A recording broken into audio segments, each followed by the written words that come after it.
Good afternoon, everybody, and thanks for tuning in. We're sitting down for our weekly conversation about COVID-19, and today we're specifically talking about some of that anxiety and stress and fear that can be caused by the pandemic that we're going through right now. I know a lot of us are experiencing things we probably never have before. My name is Kayla Thomas, and today I'm joined by Dr. Lauren Evans. Thank you for being, or by Lauren Edwards. Thank you for being here. Yes, happy to be here. Thank you. She's one of our psychiatrists here, and it's an important topic to discuss. We're talking about anxiety today. Just a reminder, this is a live chat for informational purposes only. If you have a question that's specific to your health or your medical condition, you want to direct that towards your primary care doctor, or look up one of our resources for help here at nebraskamed.com. First of all, let's just kind of lay the foundation. What is anxiety, and how does somebody know if they have it? Yeah, good basic question, but not always an easy answer because Yeah. it can be so individual. So anxiety is our mind and body's response to distress, danger, or even just things that are unfamiliar.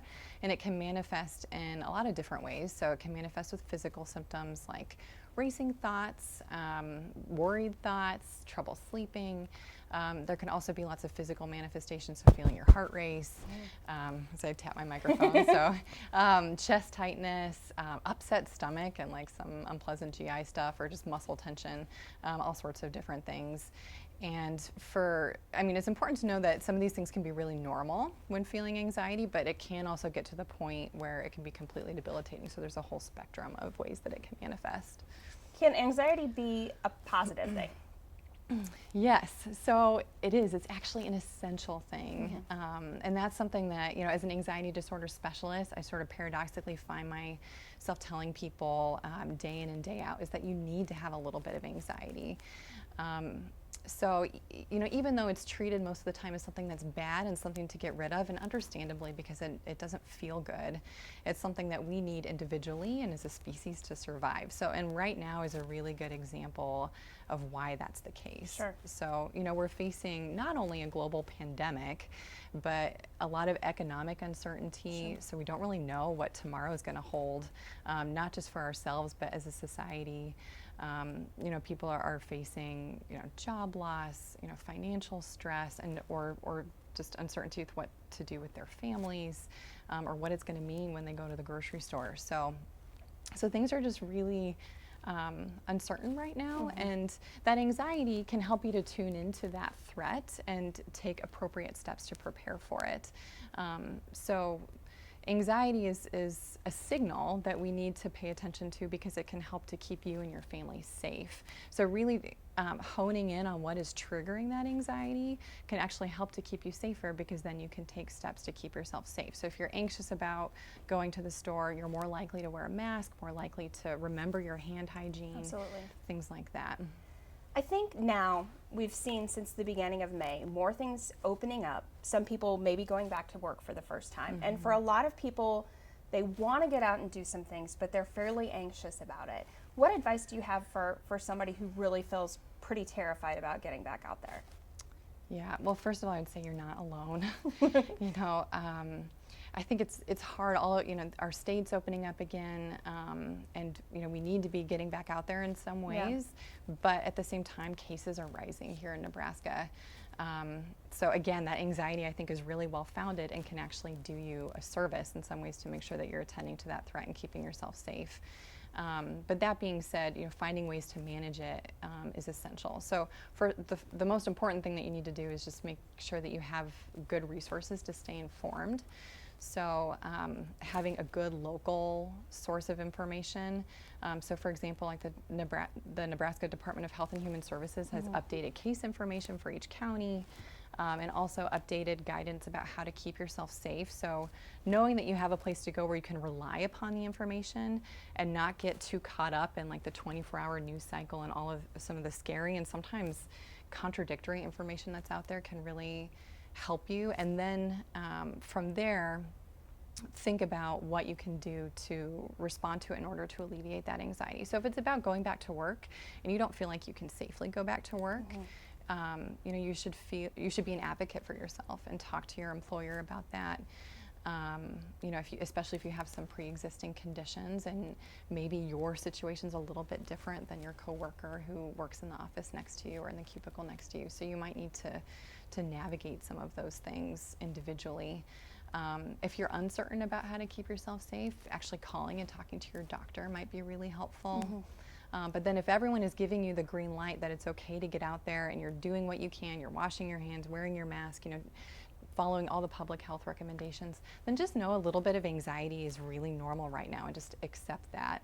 I'm talking with a lot of people every day who are kind of slowly wading back into the well, sometimes even the deep end. And once you get out there and you see that you can keep yourself safe, often that anxiety will just get a little bit better on its own. I know in general you focus on adults with anxiety disorders. You happen to have a child psychologist in your family. Yes. I think a lot of us as parents, I'm getting ready to send my children back to childcare next week, and it's kind of a tough thing, but for some of us it's essential. So what advice do you have for parents in kind of explaining the situation to kids and making sure that they're being safe, but that they're also not terrified? So I have a daughter of my own, and my husband's a child psychiatrist, so we're, quite a family. Navigating this. I know, she's doomed. But, so we're navigating this on our own, but also thinking about how to advise our patients, because I have a lot of patients who are parents as well, and understandably having these concerns. So I think one of the most important things you can do is also just not try to shy away from that anxiety. That's just kind of an underlying theme of what I'm saying here. You need to just be aware of it and accept it and know that your kids are going to have that too. And so you don't need to just tell them, everything's going to be fine. Just get them to talk about their concerns and know that they're safe to share that with you. And you don't necessarily have to have all the answers, but let them know that you are going to be the one who's going to help them to stay safe, and that precautions are being taken, and that if there are concerns, they can bring them to you. Right now, as you're kind of preparing to either, transition into summer or try to get them back into daycare, having as much structure as you can to their day can be really helpful.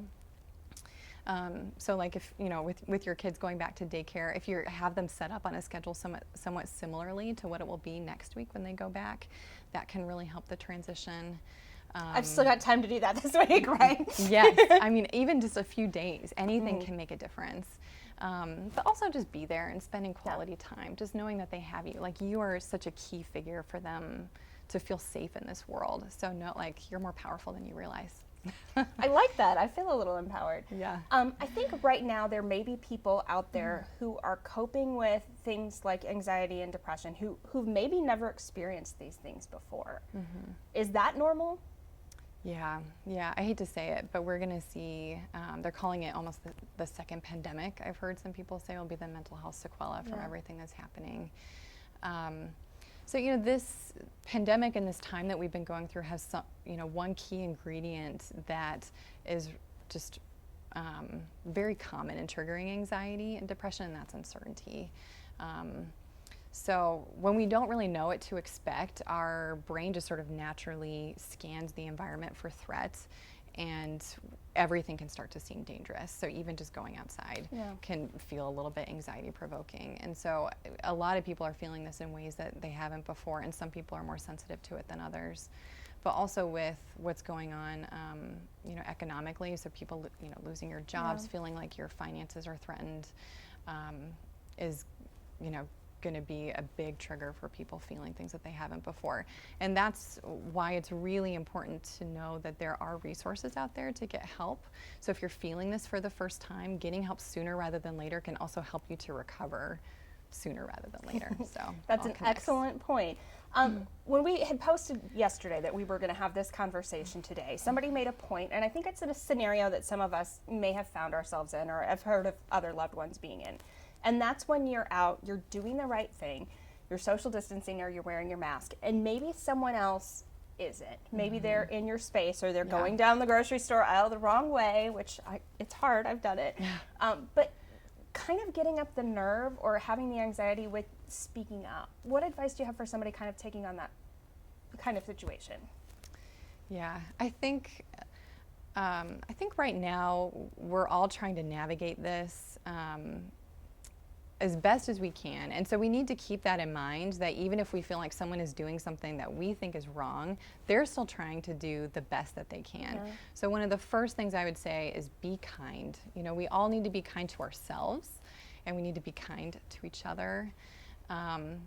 But, as I said earlier, it's also a good time to advocate for yourself a little bit. So if you can just leave the situation, I'd say that's the first thing that you can do. You need to take what steps you can for what you feel is right and the guidance that's being given. So wearing masks and keeping that distance. If someone else isn't doing that around you, then trying to leave that situation if appropriate. But if you need to stay, like if you're in line or if you really can't leave, I think it's very appropriate for you to politely ask, can you just maybe give me a little bit more distance? Even if you're sort of like boiling mad inside, trying to ask politely is definitely a good way to go. Yeah. And often people will respond very kindly and respect that. If not, then again, you just need to do what you can to try to protect yourself in that situation and avoid conflict, which can actually make you feel a lot worse. But I think everyone's really trying to respect their neighbors, and sometimes we just forget or we have different ideas about what that is. Well, I think it's important right now to treat others with kindness, and then also to give ourselves and others a little bit of grace, because we're all coping with this in our own way. Along those lines, when should someone ask for help? When should they know that it's time to reach out? Yeah. Well, so I'd say, first of all, I think asking help from people in your life and in your family is something that you should be doing yesterday, because we all need just a little bit more right now. And in this time of like physical distancing, I hate that term, social distancing. Right. Like, we need social connection and familial connection more than ever. But if things seem to be getting worse rather than better in terms of your ability to cope with things, like if you feel like you can't think through things as well, you can't respond to the threats or the stress that you're having to manage, and that's going on for multiple days and weeks at a time, then you need to reach out for some help. If you don't know where to start, you can start with a primary care doctor, and it's not to say that they're going to do anything or just say you need to go on a medicine, but they can do some assessment to try to figure out what sort of resources could be helpful for you. We will also be sharing a phone number for some behavioral health connection staff, and these are people who are housed here at Nebraska Medicine but really available for anyone in Nebraska to help connect you to resources that either take your insurance or are close by or just meet whatever needs you have. So if you want to start by just talking with a therapist and exploring some stressors and issues that you're having, you can start with that. But there's all sorts of different potential resources out there, and these people can help you to figure out what might fit best for you.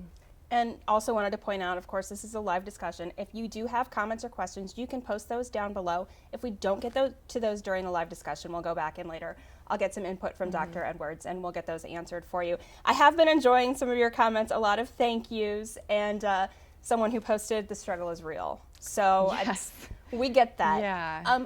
I think it's important to people who might need help, might be most anxious about going out. Telehealth is something that is very, very available. Can you tell us a little bit more about that?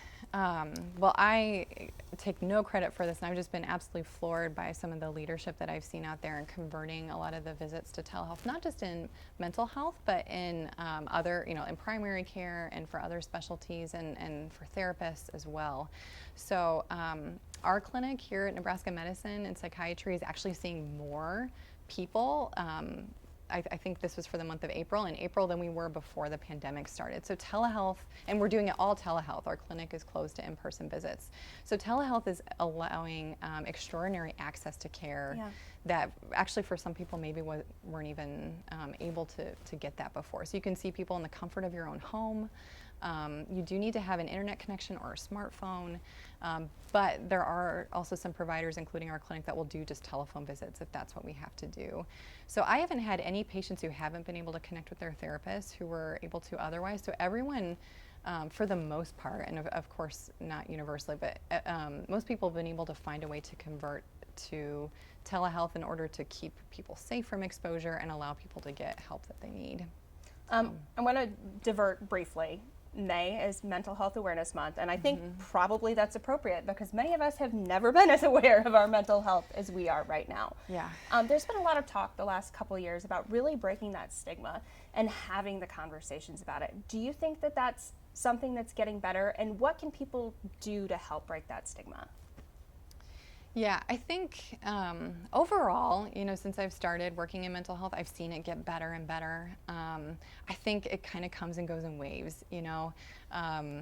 Sometimes it's better and sometimes it's worse. I think we all have things that we don't want to face in ourselves, and that we don't want to see in others. We don't want to see other people suffering if we can't help them.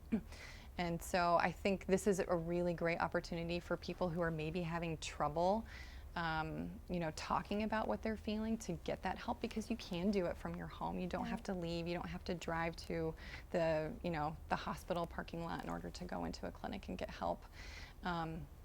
But I've also been so astounded by the bravery and honesty and authenticity that I'm seeing people talk about their mental health challenges with, because as that person posted, the struggle is real, and it is almost universal. I mean, there's just this global anxiety and struggle that people are dealing with, and it is, you don't, having a mental illness does not mean that there's something wrong with you. It's just part of the spectrum of the human experience that we can all fall into at a certain point in time, and for a lot of people that time is now or coming, and so yeah, we need to be prepared to help others to face it. So for those of us that are dealing with anxiety, fear, there's good ways to cope with it, and there's some not as good ways to cope for it. What's your advice for things that we can think about or do? Yeah. So everyone's sick of hearing this, I'm sure, but you do need to cover the basics. Yeah. And so taking care of yourself day to day can, even physically, can do wonders in terms of how you feel mentally. So, our brain takes like 80% of the fuel that we put into our body. Our brain's a really active organ, so think about what you're eating. Eat lots of fruits and vegetables, and try to lay off some of the, more high fat, high sugar, some of those stress foods, which you should totally have in moderation. You should have some foods that make you happy. But also finding, really healthy foods that taste good, that can help you to feel well, is important as well. And physical activity can go along with that as well. So when you're anxious and stressed and depressed, you build up this stress hormone called cortisol. And if it doesn't have an outlet, if you don't process it physically, then it can just kind of stew in there and make you feel awful. So get out there, go for walks, go for runs, lift weights, do things like that. Try to get good quality sleep. Understanding that if you don't have a perfect night's sleep, that that's okay. You're actually more likely to sleep better the next night. But just try to give yourself good time and space, and a relaxing environment for sleep is important. As I talked about earlier, I think having a good source of information that is reliable and sort of outside of that sensationalistic 24-hour news cycle can be really helpful. So you know what the facts are. And then if you're still feeling really anxious and stressed, again, I think you really, instead of just trying to distract yourself from it, take at least a little bit of time, like give yourself maybe 20 minutes a day to just be in that anxiety and focus on what those triggers are. Yeah. Once you identify what you are, I would encourage you then to take action. It can be more anxiety provoking to actually take some time and take some steps for something that feels really overwhelming, but just take it one step at a time.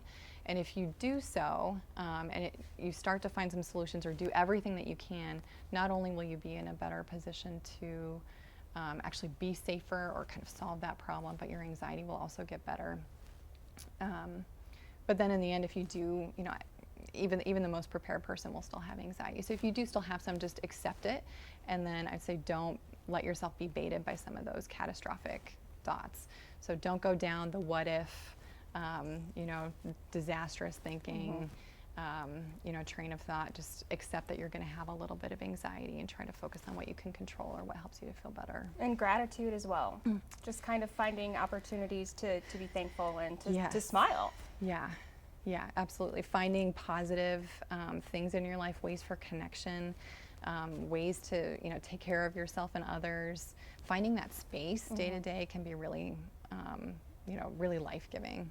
And that's something we talked about before. I had a conversation with Dr. Wengel, one of your colleagues, and we talked about we're physically distancing, and of course we're physically distancing today, and I promise our masks are right over there to the side. We did wear them in, and that's why we're 6 feet apart.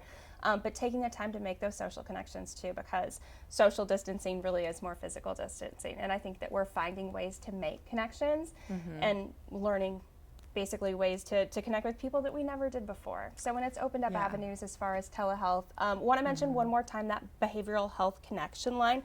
We'll put that up one more time. If you have any questions or you're looking for resources, we also have a ton of behavioral health resources that we've put on our page at nebraskamed.com/COVID. We have behavioral health resources as well.